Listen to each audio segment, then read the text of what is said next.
Vamos a ir a Hebreos capítulo 12 y vamos a estar leyendo el versículo 1 y el versículo 2. Dice la palabra: por tanto, nosotros también, teniendo un derredor nuestro tan grande nube de testigos, despojémonos de todo peso y del pecado que nos asedia y corramos con paciencia, subraya ahí la palabra, la carrera. Y corramos con paciencia la carrera que tenemos por delante.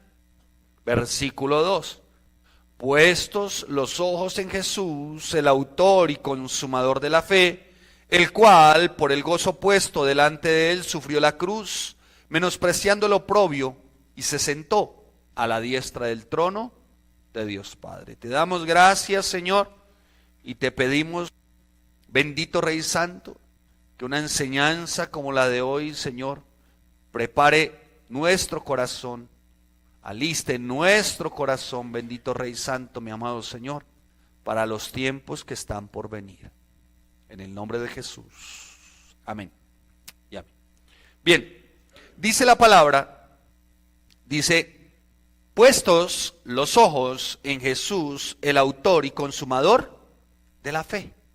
Ahora, está diciendo que pon los ojos en Jesús, el autor y consumador en la fe, porque la vida del creyente es una constante, yo les dije, subrayo una palabra, ¿cuál? Carrera. Es una constante carrera. La vida del creyente tiene una meta, tiene un objetivo. La vida del creyente no está aquí. La vida del verdadero creyente como ciudadano está ¿dónde? En el cielo, vida eterna. Esa es nuestra meta. Y corremos aquí y dice la palabra, pero con los ojos puestos en Jesús, el autor y consumador ¿de qué? De nuestra fe. Y si nosotros tuviéramos que hacer un examen juicioso, un análisis detenido de lo que hasta el día de hoy ha sido nuestra vida, podríamos decir que nuestra vida ha sido día a día un superar constantemente retos.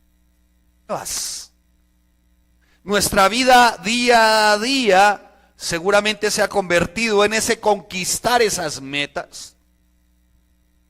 Y para poderlas conquistar, hemos tenido que concentrarnos en esa meta, en ese objetivo, sin dejarnos ¿qué? Distraer. ¿Sin dejarnos qué?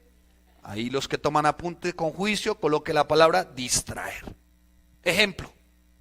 Como cuando alguien dice en su momento, el matrimonio joven, por aquí hay un matrimonio joven, muy jovencito, dice, queremos tener nuestra casa para lo que resta del año. Y se ponen como meta, como propósito, ahorrar, administrar, juiciosamente trabajar, y se ponen como propósito el lograrlo, para al final de ese tiempo habitar la que hoy es o la que puede llegar a ser su casa. Como quien tiene en mente la profesión, una carrera. Se propone desde el primer día estudiar, superar obstáculos, conquistar retos, porque sabe que al final obtendrá su título de profesional. ¿Cuál es la meta? El título. ¿Sí o no? ¿Está bien? Es su título de profesional. Ahora, ¿será que durante el proponerse superar esos retos no habrán dificultades? Las hay. Las hay. ¿Será que durante el tratar de conquistar esa meta no habrán dificultades? Las hay. Claro que las hay. Pero creo sincera, fiel y juiciosamente que no hay peor enemigo para conquistar la meta que la distracción. ¿Que qué? La distracción.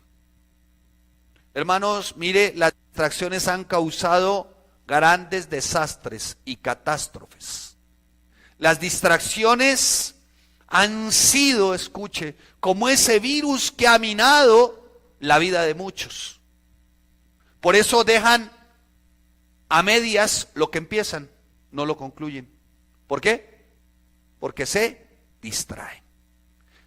Y se distraen de tal manera que pueden llegar a ser tentados. Y en ese ser tentados, tropezar. Y no se cumplió con el propósito. A las damitas solteras, por favor no se distraigan. Amén.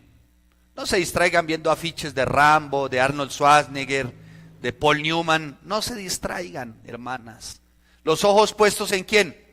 En Jesús, el autor y consumador ¿de qué? De la fe. A los hermanos solteros, hermanitos, no se distraigan poniendo sus ojos en los afiches de Greta Garbo, de Raquel Welch y no se distraigan, hermanos. No, de Sofía Loren. Hermanos, no se distraigan, hermanos. No tiene sentido caer en ese tipo de distracciones. No se distraigan, hermanos, en la carrera cristiana. No se distraigan siguiendo la carrera cristiana en cosas que para nada aprovechan. ¿Por qué te dejas distraer? No te dejes distraer. Mire, las propias circunstancias a veces son necesarias. Se convierten en nuestros principales distractores. Y esas distracciones te van sacando del camino. Y cuando te sacan del camino, te desvían ¿de qué? Del propósito. ¿Me estoy haciendo entender? ¿Vamos bien? Bien. Hoy les digo a mis hijos, no se distraigan. Dejen tanta distracción. Porque eso mina sus mentes, mina sus corazones. Y es lo que está experimentando esta generación que hoy llaman milenial. Están tan distraídos que consideran algunos que es una generación perdida, que no sirve para nada. Que Dios nos guarde de pensar nosotros así y de pensar de nuestros hijos así. Nuestros hijos sirven para mucho, son instrumentos preciosos, ya lo vimos aquí en la adoración, en la alabanza. Tenemos que hablar, tenemos que estar bendiciendo, pero también tenemos que estar insistiendo, no se distraigan. No se distraigan. Las distracciones minan en la mente y el corazón. Los desvían del camino y los sacan del propósito. ¿Me estoy haciendo entender? No se distraigan. Los matrimonios pueden caer en esa distracción que llamamos con mi esposa social, ¿no? Entonces hoy sábado estoy con Tati y Matis, dentro de 8 días estoy con Chuchis y Pukis, y se van distrayendo. Y se van saliendo del camino.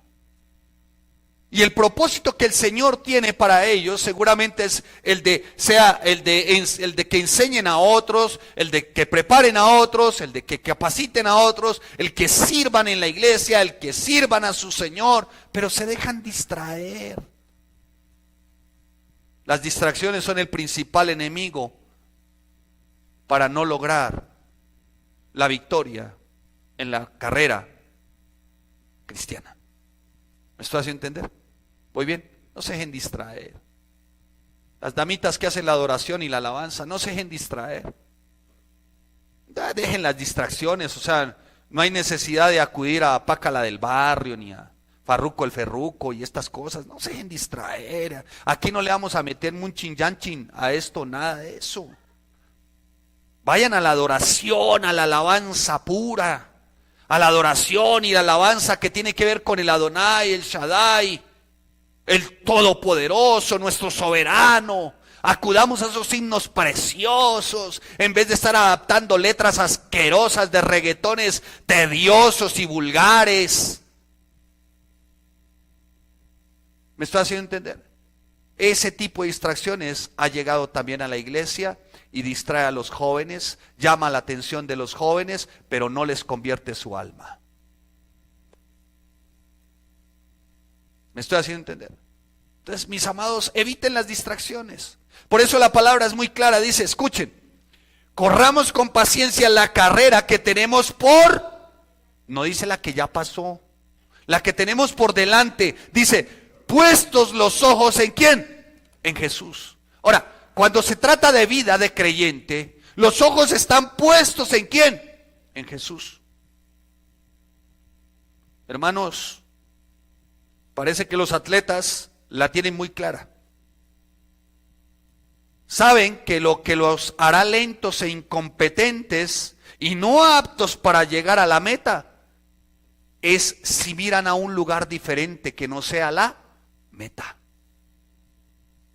Saben los atletas que no se pueden distraer.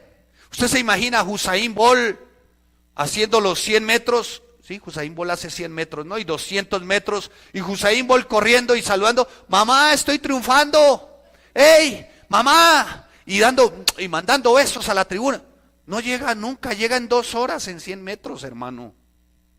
Por eso es que hay algunos creyentes que les ocurre lo mismo.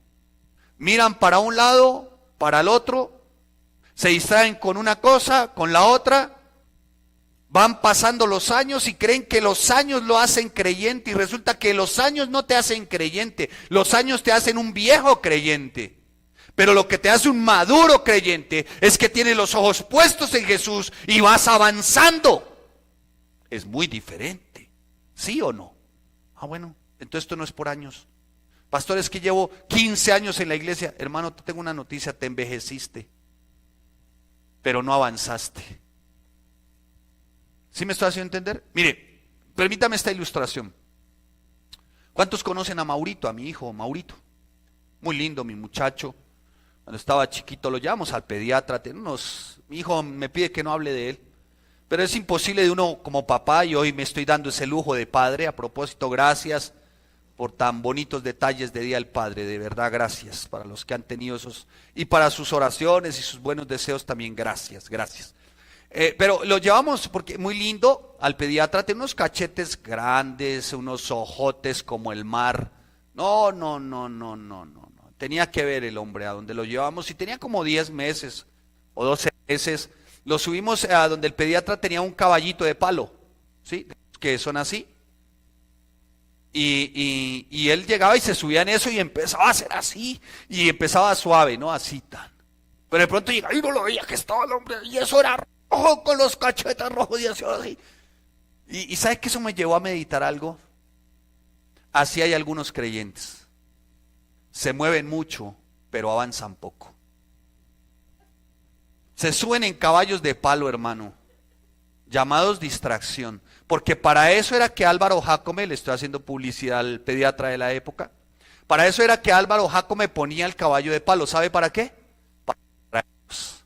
¿Y sabe que el diablo hoy también pone caballos de palos para distraerte? ¿Sabías eso? El diablo pone caballos de palo para que tú te muevas, pero no avances. Para que tú creas que haciendo tanta vida social es ser creyente y no avanzas. El diablo te pone caballos de palo, hermano. Entonces te dice un domingo sí, otro no. Este estudio sí, este no. ¿Sabe cómo se llama eso? Distracciones, caballos de palo. Y por ahí no solamente te pone damita soltera, no solamente te pone caballo de palo, sino por ahí un chulo de palo, bien inútil. Porque eso sí, cuando decide el diablo a poner inútiles, se los pone, y la que más se lo cree que es útil es usted.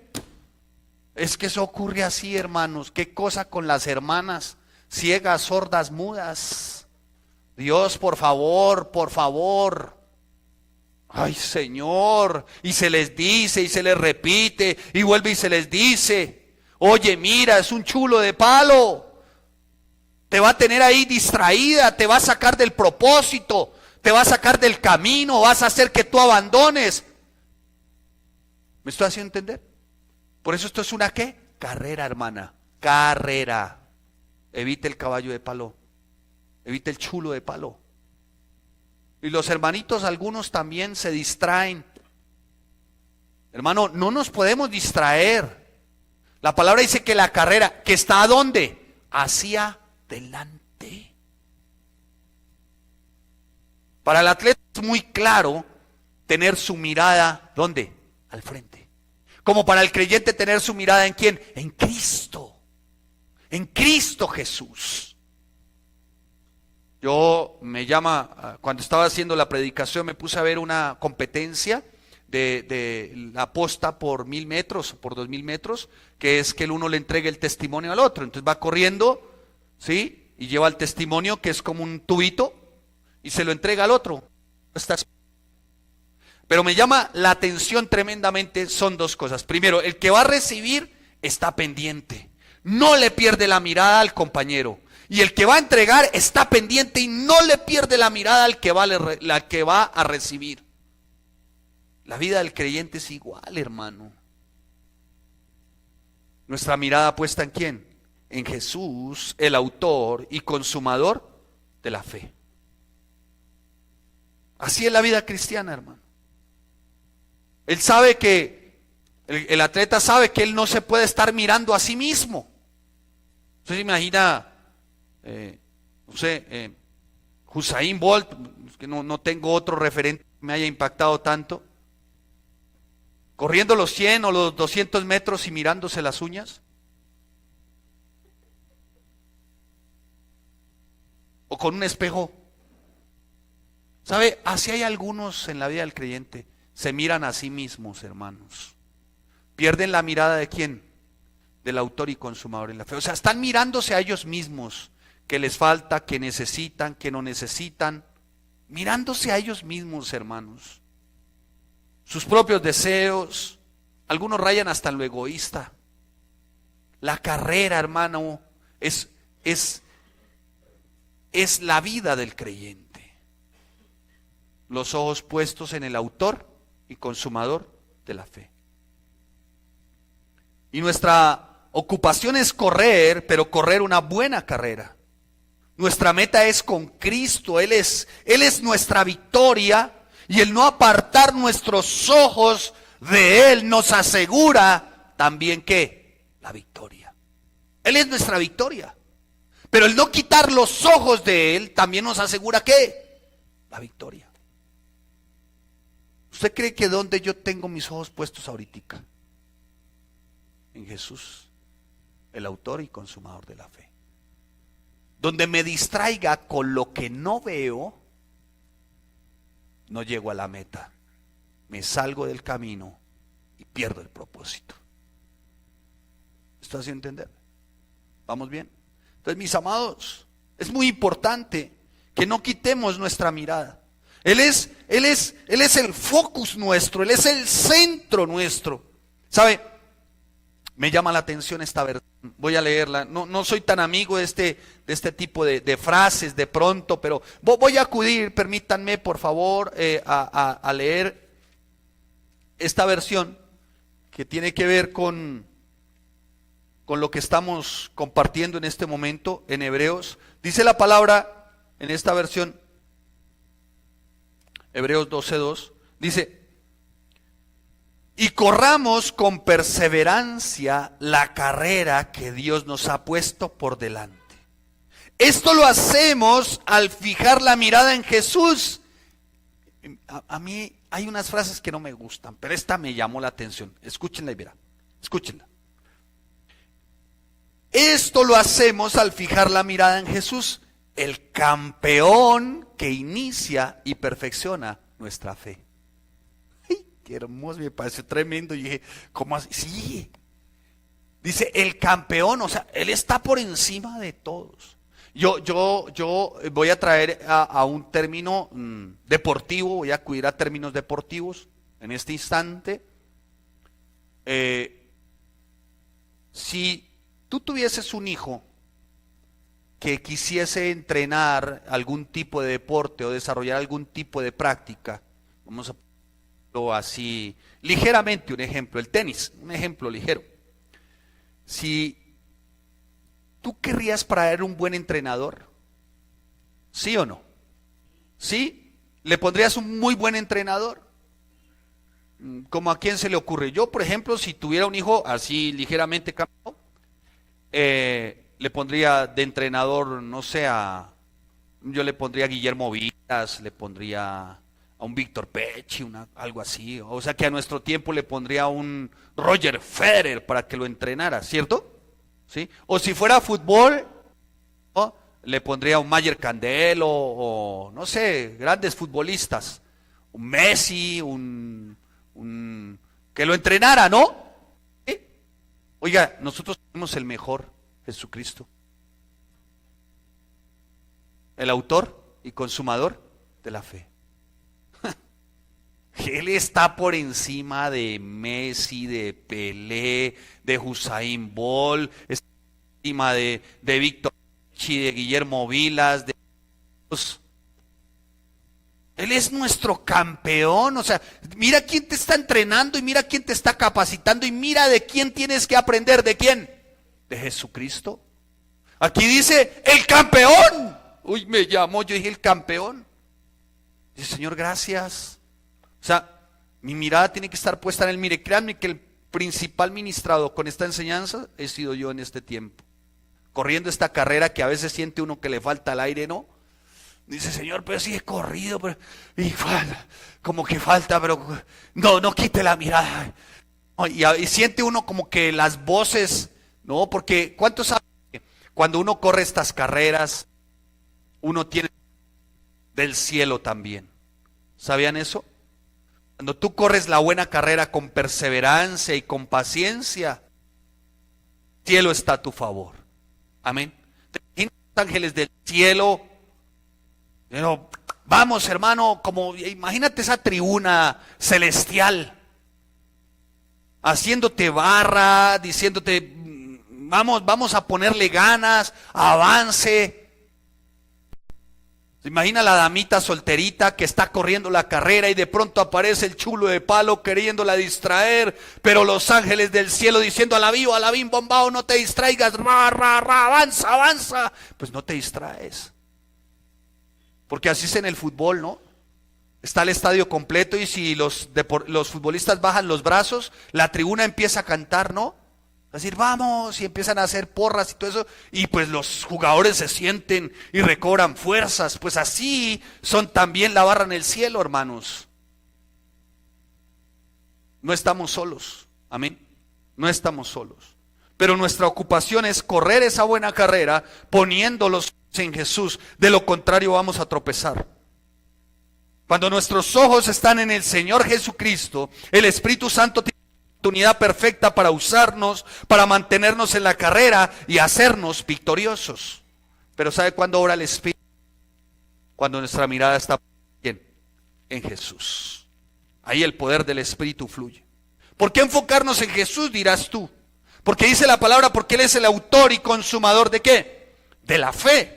Él es el comienzo y el fin de nuestra fe. Autor significa, escuche, archiegos, que significa se origina. ¿Dónde qué? Origina. Él es el consumador de la fe de Abel, de Enoc, de Noé, de Abraham, de David, de Pablo. Es el autor y consumador también de nuestra fe. O sea, la misma fe de la cual él fue autor para Abel, Enoc, Noé, Abraham, David y tantos otros, es el mismo autor para nuestra fe. Amén.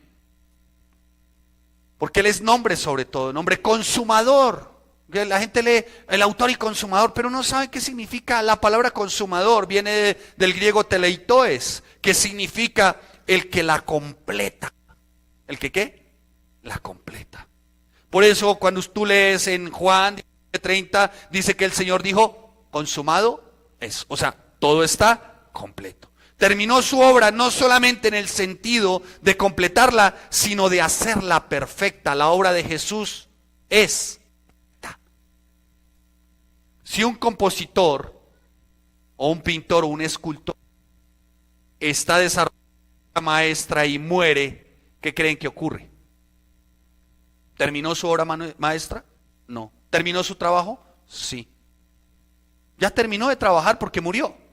¿Pero terminó su obra maestra? No. Jesús sí. Jesús no solo murió, sino que a causa de la muerte en la cruz fue que la obra fue maestra. Tú y yo. Por pura gracia. En la cruz. Ahí en la cruz la obra de Jesús es perfecta.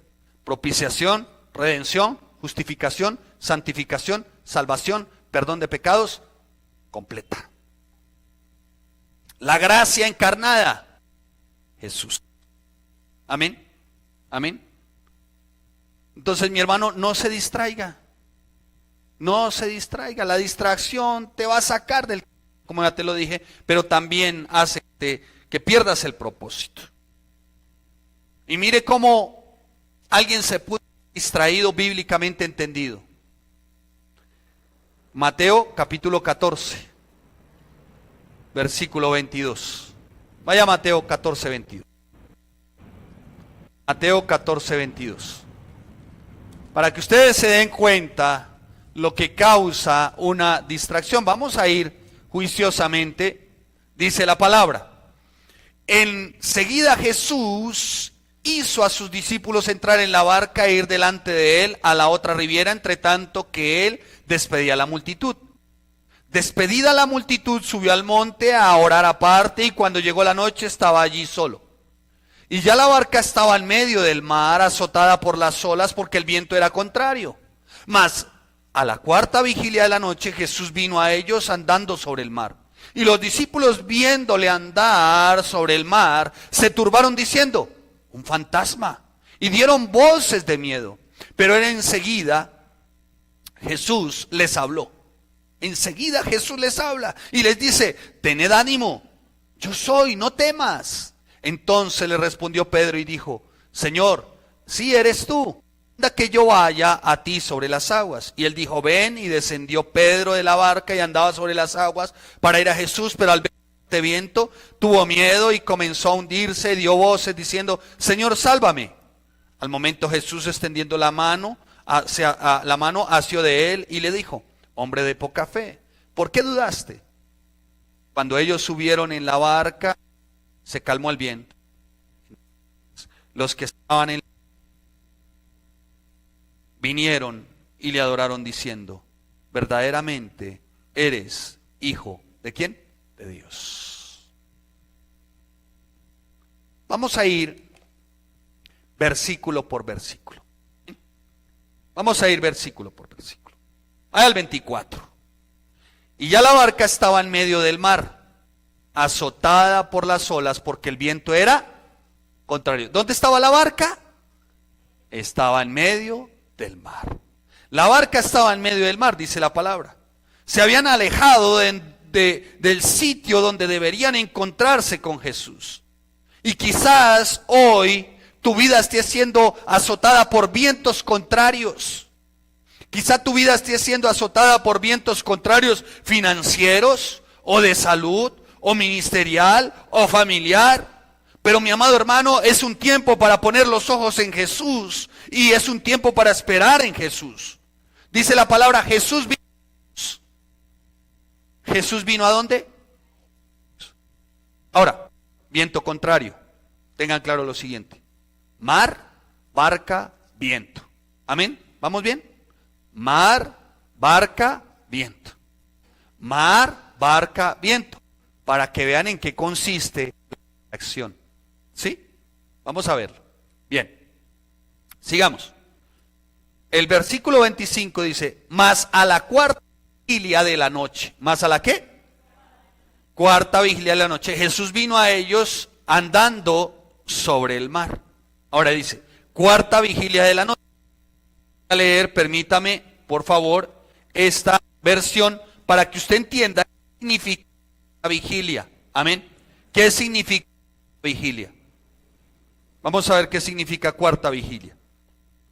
Escuche. Vaya. Dice, versículo 25.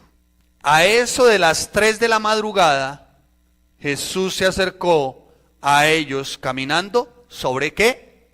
Sobre el agua. ¿Entendieron qué es cuarta vigilia? ¿Qué hora es? ¿Qué hora es cuarta vigilia?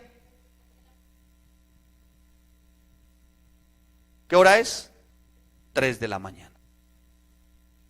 O sea, mire lo que les quiero, lo que para significar con esto. Escuchen. 3 de la mañana en alta mar es la hora más oscura. ¿Ahora más qué? Oscura. O sea, lo que quiere decir es que el Señor se acerca a ellos en la hora más oscura. Yo no sé si esta será tu hora más oscura de vida. Yo no sé si estás pasando por el momento más oscuro de tu vida. Pero lo que sí te quiero decir, Él está dispuesto a venir. Amén. Aún en la hora más oscura. Aún en la hora más oscura, Él está dispuesto. En nuestra hora más oscura, Jesús no nos va a dejar solos. En nuestra hora más oscura, Jesús no nos va a abandonar. En nuestra hora más oscura, Jesús está ahí con nosotros. En nuestra hora más oscura, cierra la puerta, mi hermano, por favor. En nuestra hora más oscura, Jesús no nos va a dejar solos. Amén. Amén. ¿Me estoy haciendo entender? Entonces, mi amado hermano, que usted lo tenga muy claro. No está ¿qué? Solo. No está. Amén. No estamos solos. No está. Y los discípulos viéndole andar sobre el mar, ¿qué hicieron? ¿Qué hicieron? Se turbaron. Los discípulos al verse turbaron. ¿Sabe qué significa la palabra turbar? Viene de un término que significa tarazó, que significa agitar, confundir, inquietar, reacción de espanto. ¿Reacción de qué? De espanto. Yo no sé si esta sea tu hora más oscura y eso haya traído sobre ti espanto, de horror, como que Señor, hay salida. Dice la Biblia, Él está dispuesto a venir a ti. La hora más oscura de tu matrimonio es esta, pero Él está dispuesto a venir a ti. Yo no sé si la hora más oscura de ti, mujer, solita, sea esta, pero Él está dispuesto a venir a ti. Yo no sé, varón, si la hora más oscura de tu vida sea esta, pero el Señor está dispuesto a venir a ti. Amén. Así que no estás sola, no estás solo. Preguntará, pero si eran pescadores, deberían estar preparados para todo lo que presentaba en el mar, porque ustedes podrían creer que en ese tiempo la mitología grecorromana, hecho como ya en la época, de manera tal que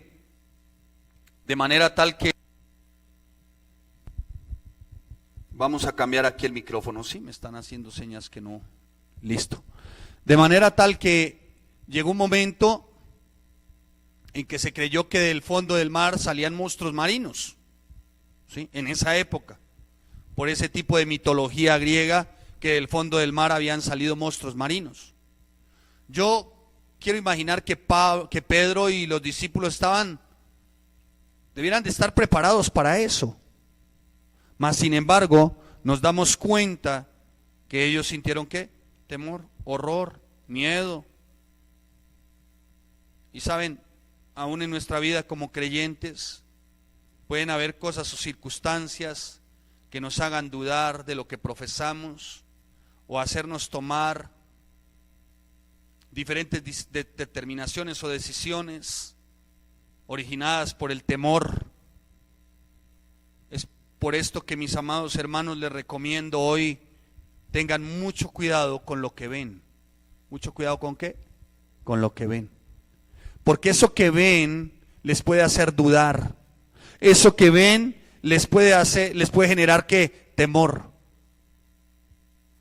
Y a mí me llama la atención cómo alguien puede, cuando abre sus ojos, lo primero que enciende es la televisión para ver el noticiero.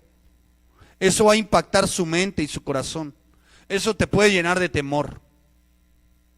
O de personas que con los primeros que se junta o a los primeros que llaman son gente negativa, pesimista, llena de dudas, llena de incredulidad. Eso va a minar tu mente y tu corazón. Tengan mucho cuidado con lo que ven. Los jóvenes, tengan cuidado con lo que ven. Mucho cuidado, eso mina sus mentes y sus corazones, daña sus temperamentos y no deja que su carácter crezca. Pero bueno, será tema de otro día de lo que se ve. Regresemos al 27. Dice la palabra, pero enseguida Jesús les habló diciendo, ¿qué les dice? ¿Qué le dice Jesús? Tengan ánimo, yo soy, no temáis. Esta versión dice, pero Jesús habló de inmediato, no tengan miedo, les dice él, tengan ánimo, yo estoy aquí. Amén. Yo estoy aquí. ¿Qué es la hora oscura de tu matrimonio? Yo estoy aquí. ¿Qué es la hora oscura de las finanzas? Yo estoy aquí. ¿Qué es la hora oscura familiarmente hablando? Yo estoy aquí. ¿Qué es la hora oscura de relación entre padres e hijos? Dice la palabra, yo estoy aquí. Amén. Él está ahí. ¿Yo estoy dónde? Yo estoy acá, dice el Señor. Yo estoy acá. Es una afirmación cuando dice, yo estoy acá, yo estoy aquí, yo soy, no tengas miedo. Es la misma afirmación que vemos en el Antiguo Testamento cuando Él se refiere al gran yo soy. ¿Sí se acuerdan? Él se describe a Él como el gran yo soy. Y en los momentos más difíciles del pueblo de Israel, Él les dijo, yo soy, yo soy, yo soy. ¿Por qué tienen miedo? Yo soy el gran yo soy. Por eso, cuando uno va a Isaías 43, no lo busque, se lo voy a leer. En el versículo 2, dice la palabra, en el 43:2 dice, cuando pases por las aguas, yo estaré contigo, y si por los ríos, no te anegarán. Cuando pases por el fuego, no te quemarás, ni la llama arderá en ti, porque yo, Yahweh, Dios tuyo, el Santo de Israel, yo soy tu Salvador. Amén. Yo soy tu Salvador. En Deuteronomio también, en el 32, se lo voy a leer. No lo busque, si lo quiere apuntar para que lo vea en su casa. Dice la palabra en el 32, en el versículo 39. Ved ahora que yo soy, y no hay dioses conmigo. Yo hago morir y yo hago vivir. Yo hiero y yo sano, y no hay quien pueda librarse de mi mano. Porque yo alzaré a los cielos mi mano y diré, vivo yo para siempre. Amén. Ese es el gran yo soy que quiere venir hoy y estar a nuestras vidas en ese momento oscuro, donde la tempestad como que sopla y el mar ruge y mueve la vida y mueve la barca. ¿Sabe? No es tu papá, no es tu mamá, no es tu abuelito ni tu abuelita. Mire lo que dice la palabra, escuche. Vaya otra vez a Mateo, ahí en el 14, sigamos ahí, estamos haciendo juiciosamente versículo por versículo. Y el Señor recordándoles a ellos que Él es el que tiene el control de todo. Cuando les dice yo soy, Él es quien guarda el pacto y Él es quien cumple las promesas. ¿A quiénes? A sus hijos. ¿A quiénes? A sus hijos. ¿Todos son hijos? No. Solo aquellos que han creído en el Hijo son hijos de ¿quién? Del Padre. Solo aquellos que confiesan con su boca que Jesucristo es el Salvador, solo ellos son llamados los verdaderos hijos. Amén. ¿Sí? ¿Estamos bien? ¿Estamos claros? Entonces, para los hijos es el cumplimiento ¿de qué? De las promesas. Él lo dijo, ¿el qué? Él lo hace. Amén. Él lo hace, porque Él lo dijo. Entonces dice, no teman, yo estoy aquí. ¿Sabe? Hay una versión que describe el yo estoy aquí como Pantocrátor, que significa yo soy el Todopoderoso, no temas. Pantocrátor, yo soy el Todopoderoso, ¿de qué tienes miedo? Yo estoy acá, no temas. Versículo 28, dice la palabra, entonces le respondió Pedro y dijo, Señor, si eres tú. No está haciendo una interrogación, Pedro está haciendo una afirmación. Señor, sí, eres tú. Sí, Señor, eres tú. Di que yo vaya a ti. ¿Sí? Dice, sí, Señor, eres tú. Y escuche, escuche lo que dice la palabra. Manda que yo vaya a ti. Pero Pedro le hace una petición clara. ¿Cómo le dice? Manda que yo vaya a ti sobre las aguas. Manda que yo vaya a ti sobre las aguas. Y escuche, Y él le dijo, ven. Y descendió Pedro de la barca y andaba sobre las aguas para ir a Jesús. ¿Sabes qué significa caminar sobre las aguas? En el caso de Jesús, mira, Jesús camina sobre cualquier circunstancia tuya. Jesús está por encima de cualquier circunstancia nuestra. Jesús es soberano sobre cualquier circunstancia. Y eso le enseñó a Pedro. Le dijo, sí, tú también tienes el poder. El poder del mismo Espíritu que hay en mí habita en ti. Camina tú también sobre esas circunstancias. Para ti también es el poder en el Espíritu. Para ti también es el poder para que camines sobre esas circunstancias. Como yo lo hago, tú también lo puedes hacer. Porque el mismo Espíritu que me resucitó a mí, le estaba diciendo Jesús, es el mismo Espíritu, escuche, que me resucitará a mí. Es el mismo Espíritu que obrará en ti para todas las circunstancias. Es el mismo Espíritu. No hay diferencia, dice el Señor. Lo mío es tuyo. Tú eres coheredero juntamente conmigo. También tienes el poder en el Espíritu. Camina sobre esas aguas hoy, pero camina, ven y camina, ven y camina. Solamente camina, ven y camina, pero no pierdas tu mirada en mí. No la pierdas. ¿Saben? Pedro dejó de lado su razón. Y en ese momento pensó Pedro, Señor, todo es posible. Todo es posible. ¿Sabe qué nos lleva a reflexionar de esa manera? Porque Pedro empezó a caminar. Y caminó Pedro sobre esa circunstancia. Y caminó Pedro sobre esa circunstancia, sobre esa situación. Caminó Pedro. Caminó Pedro a pesar de su lógica. ¿Pedro era pescador? Sí, pero no era ignorante, no era un analfabeto. Pedro sabía que si se bajaba del arca, ¿qué le iba a ocurrir? Se iba a hundir. Pero dejó de lado su ¿qué? Su razón. Lo mismo tú. Si estás pensando más en la situación, te vas a hundir. Pero si tienes la mirada puesta en Jesús, vas a caminar sobre esa situación. Amén. Vamos a caminar sobre esa situación, iglesia. Tenemos que aprender a caminar sobre esa situación. Sobre esta circunstancia tenemos que aprender a caminar. Y Pedro obedeció. ¿Obedeció cómo? Creyendo. Jesús le dijo, ven. Y Pedro andaba sobre las aguas. Lo que quiere decir que las mismas bendiciones del Dios Padre para su Hijo son las mismas bendiciones del Dios Padre para nosotros, sus. El tema es que tenemos que aprender a vivir como ¿qué? Como hijos. Pero, versículo 30. Ay, aquí viene. Pero se sintió sola la damita y se arrejuntó a un chulo de palo. No, bueno, así no dice, pero es como la situación a veces. Suele pasar. Venga, damita, los ojos puestos en Jesús. Venga. No, pastor, es que es tan lindo. No es creyente, pero es lindo. Estoy seguro que yo ese caballo de palo lo convierto. Será en leña, hermana, porque no servirá para más. Para hacer un asado. No se llame a engaño, hermana. ¿Por qué se llaman a engaño las damas? Por el amor del Señor, hermanas.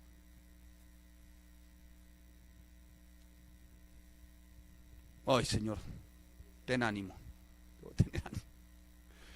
Y le dijo, escuche, pero enseguida Jesús les habló diciendo, tened ánimo, yo soy, no temáis. Entonces le respondió Pedro y dijo, Señor, yo sé que eres tú, di que yo vaya a ti sobre las aguas. Y él dijo, ven, y descendió Pedro de la barca y andaba sobre las aguas para ir a Jesús. Pero al ver el fuerte viento, ¿al ver qué?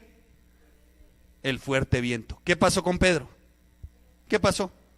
Tuvo miedo y comenzó a ¿qué? Ay, ¿y qué dice? Dio voces. ¿Sí? Muy bien. Ahora, le digo algo. Hagámonos un análisis juicioso, así. Sin ir a caer por ahí en una herejía, una mala interpretación, o a no ser limpios con la exégesis, pero ¿y qué tenía que ver el viento? O sea, pregunto, ¿qué tenía que ver el viento?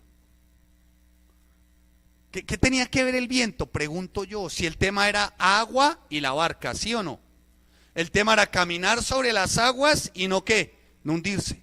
Entonces, ¿qué tenía que ver el viento? ¿Qué tenía que ver el viento? La respuesta es nada.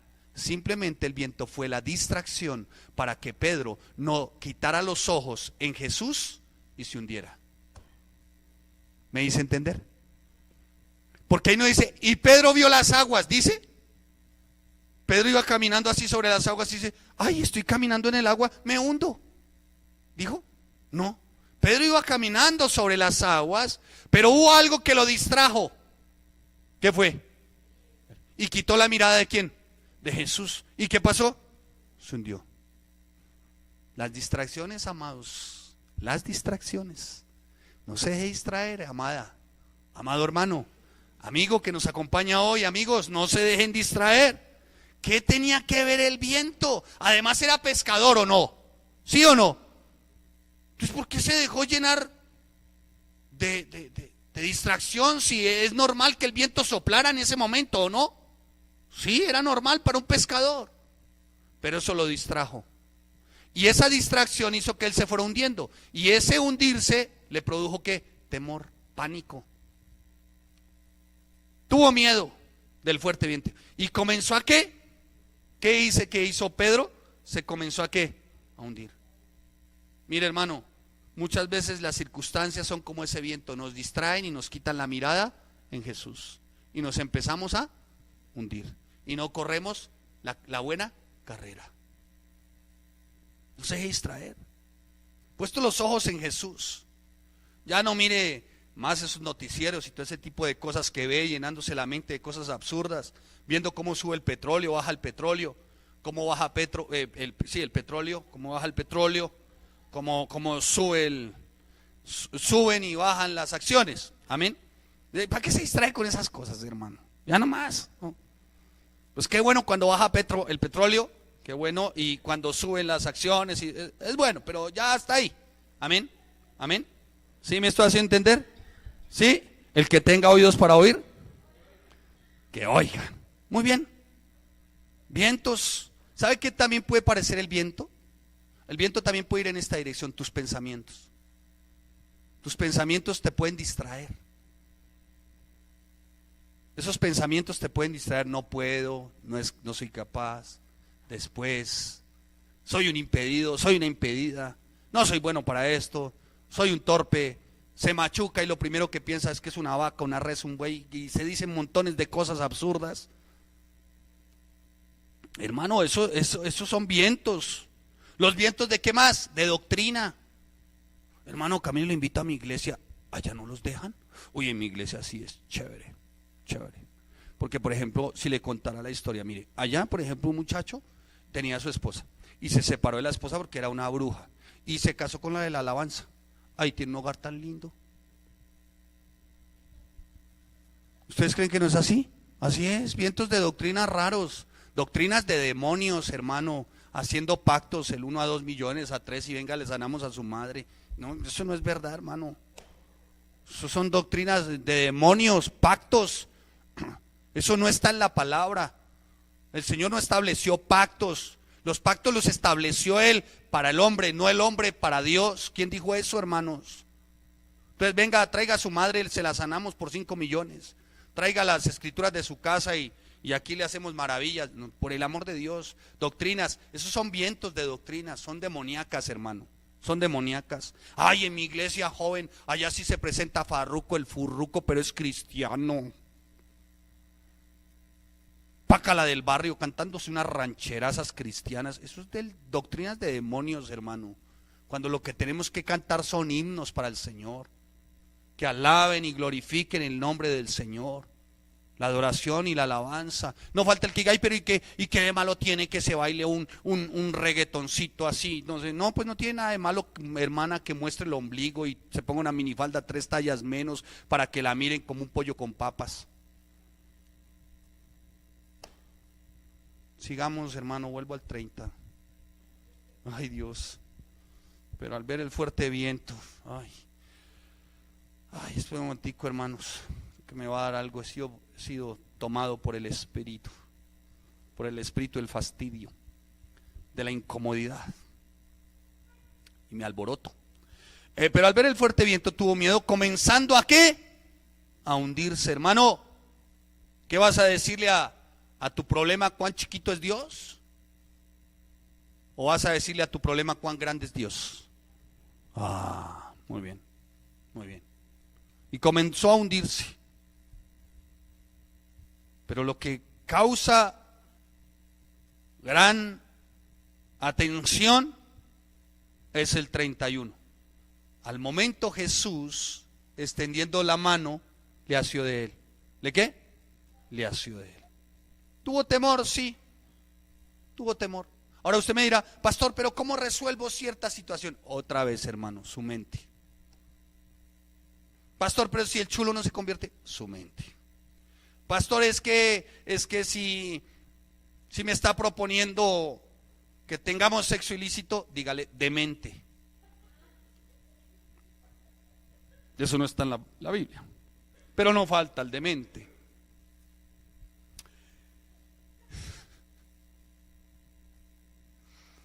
Hermano, ¿a qué le tienes miedo? ¿A qué tienes tu miedo hoy? ¿Estás haciendo más grande tu problema que Jesús? Dile más bien a tus problemas, ¿cuán grande es Jesús, hermano? Mire, hermano, tu pensamiento y tu mente son tus siervos, no son tus amos. ¿Me estoy haciendo entender? Tu pensamiento y tu mente son tus siervos, son para que te sirvan, no son tus amos. Porque el amo de nuestros pensamientos es Jesús. Por eso dice la palabra, escuche, llevando cautivo todo pensamiento a la obediencia en Cristo Jesús. ¿Quién es el amo? Cristo. Entonces no se deje distraer con su mente. Sujete esa loca, hermano. Sí, así se le dice cuando empieza eso a como pelota loca la mente a dar vueltas. ¿Será que sí me quiere? ¿No me quiere? ¿Cristiano? ¿No cristiano? ¿Será él? El de gafitas. No, el más altico. El de más abajo. El de arriba. Sujete la mente, hermano. Hermana, sujete la mente. Por eso yo le decía ayer a alguien, específicamente a mi esposa, le decía, me llama poderosamente la atención cuántas referencias encontré en la Biblia con respecto al pensamiento. Increíble, hermanos, increíble. Dice la palabra en 2 Corintios, no lo busque 10, dice que él examina, dice, no, perdón, en 2 Corintios 10:5 dice, y llevando cautivo todo, ¿qué? Pensamiento a la obediencia, ¿en quién? En Cristo. O sea que tu pensamiento y tu mente no son tus amos. El amo de tus pensamientos y de tu mente es ¿quién? Cristo. Amén. Cristo, Cristo, Cristo. Cristo revelado desde el Génesis hasta el Apocalipsis. Amén. En el Salmo 26:2 dice, porque Él examina nuestros pensamientos. En Jeremías 29:11 dice, porque escuche, porque yo sé los pensamientos. En Proverbios 20:18 dice, los pensamientos con el buen consejo son muy útiles. En Isaías 26:3 dice, tú guardarás en completa paz a aquel cuyo pensamiento. Proverbios 21:5, los pensamientos del diligente prosperan. Proverbios 23:7, porque tal es el pensamiento de él, tal es el corazón de él. O sea, como tú piensas, sientes, y como sientes, actúas. ¿Piensas que estás solo? ¿Piensas que estás sola? Si piensas que estás sola, vas a sentir que estás sola. Y si piensas y sientes que estás sola, vas a actuar como Pacala del barrio. Se va a creer que es una pobre, se la saben. Esperemos que no sea llevada a la práctica. Caminar por fe, hermanos. Caminar por fe. Obedece cuando el Señor te diga ven. Versículo 31. Al momento Jesús extendiendo la mano, le asió de él. ¿Sabe qué significa asió de él? Se apoderó. Dice, se apoderó de él. Nótese que cuando Pedro mantenía su mirada puesta en Jesús, hacía lo que Jesús hacía. Caminaba sobre las aguas, sin embargo, cuando quitó su mirada se hundió. Mantener los ojos nos da la fuerza, nos proporciona confianza y nos asegura la victoria. Quite la mirada en Cristo, póngala en cualquier otra cosa y verá que la consecuencia es derrota y ruina. Damita soltera, quite la mirada en su príncipe Yeshua Hamasía. Le tocará un macho, aguánteselo. Y dice la palabra, hombre, ¿de qué? ¿Cómo le dice? 31. Hombre de poca fe. Pero no fue que Jesús le recriminó. Hola, Pedro, usted sí es bien calavera, no confío en mí, ¿no? Pedro, sea calavera, hermano. Venga a ver, súbase. No, él con ternura le dijo, oye, ¿por qué dudaste de mí? ¿Y sabes qué es lo mismo que te dice a ti hoy y a mí? Oye, con ternura, con amor nos dice, ¿por qué dudan de mí? ¿Por qué dudas? No dudes de mí. Yo estoy acá. ¿Para qué va a ir a buscar un caballo de palo? Venga, yo estoy acá. No dudes de mí. No fue que el Señor le recriminó como algunos enseñan por ahí que Cristo se le vino así y le dijo, Pedro, usted. No, él le dijo con tierno amor, le dijo, oye, ¿por qué dudaste de mí, Pedro? Pedro, ¿por qué hiciste eso, Pedro? Ven, sube, Pedro. Lo que el Señor le estaba diciendo cuando le dije, ¿por qué dudaste? Le estaba diciendo, mira, la clave de tu fracaso fue esa. La clave de que te hundiste fue la siguiente, Pedro. Quitaste tu mirada de mí, dudaste, por eso te hundiste. Eso le estaba diciendo. Por eso te hundiste, Pedro. Y Pedro le dice, me llama aquí cuando dice el del 30, Señor, ¿cómo le dice? Señor, sálvame. Ahí no dice que Pedro se puso a mencionar los 150 salmos, ¿dice ahí? No, ahí no dice eso. Ahí dice que Pedro hizo una oración muy corta. O sea, no necesitas 4 horas de oración, 3 horas de oración, 2 horas de oración. No, hermano, la oración justa en el momento justo, sencilla, breve y sincera, es más eficaz en ese momento. Amén. Ya tendrás momentos para orar 4 horas, 3 horas, 5 horas, las horas que quieras. Pero en ese preciso momento, de momento oscuro, donde el viento azotaba, donde las aguas se agitaban, Pedro lo único que dijo fue, Señor, sálvame. O sea, acudió al único que podía hacerlo todo. Una oración corta, sincera, sentida y auténtica. Señor, mi matrimonio se está hundiendo, sálvame. Mis hijos se están hundiendo, sálvame. Señor, esta circunstancia, mis finanzas intentan naufragar, sálvame. Amén. Amén. Terminamos acá, 32. Dice, y cuando ellos subieron en la barca, se calmó el viento. ¿Cuándo qué? Ahora, pregunto, el Señor se subió a la barca y dijo, viento, cálmate. No. Lo que quiere decir que Él es soberano por sobre todo. Lo que quiere decir es que Él tiene el control de todo alrededor de tu vida. No es sino que te subas, no es sino que te dejes asir de Él, no es sino que le digas, Señor, sálvame, y todo se calma. Amén. ¿Sí me dice entender? Eso es lo que dice el Señor. Y en el 33 dice la palabra, terminaron de ver semejante situación tan sobrenatural que ¿qué hicieron? Lo único que hicieron fue adorarle. Entonces, mi hermano, que el centro de nuestra oración sea Jesús. Amén. Aún en el momento ese oscuro, en esa noche oscura, nunca se les olvide, Él está ahí. Solamente necesita que tú le digas, Señor, sálvame, y Él te va a asir. Amén. Recuerda lo siguiente, Él es soberano por sobre todas las cosas. Se alimentó a 5,000 antes y las aguas se calmaron, ¿cómo no lo hará con nosotros? Amén. Señor, te damos gracias y te bendecimos.